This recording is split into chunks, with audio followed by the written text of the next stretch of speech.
तहसील समरियाल के एक मारूफ वकील सरमद गनी एडवोकेट ने मकामी होटल RFC को नाकस सर्विस वक्त की खिलाफ वर्जी और गैर कानूनी रवैये पर 50 लाख रुपए पर हजवाने का कानूनी नोटिस जारी कर दिया। वकील के मुताबिक मोरका 19 जून 2025 को खाने का ऑर्डर वक्त पर न पहुँचाया गया। राबिता करने पर अमले ने बदतमीजी की और ऑर्डर देने के बावजूद डिलीवरी से इनकार किया।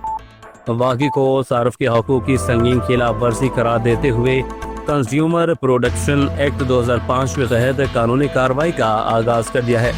नोटिस में होटल इंतजामिया को 7 रोज के अंदर हर्जाना अदा करने का मुतालबा किया। बसूर दीगर फौजदारी और दीवानी कार्रवाई की वार्निंग भी दी गई।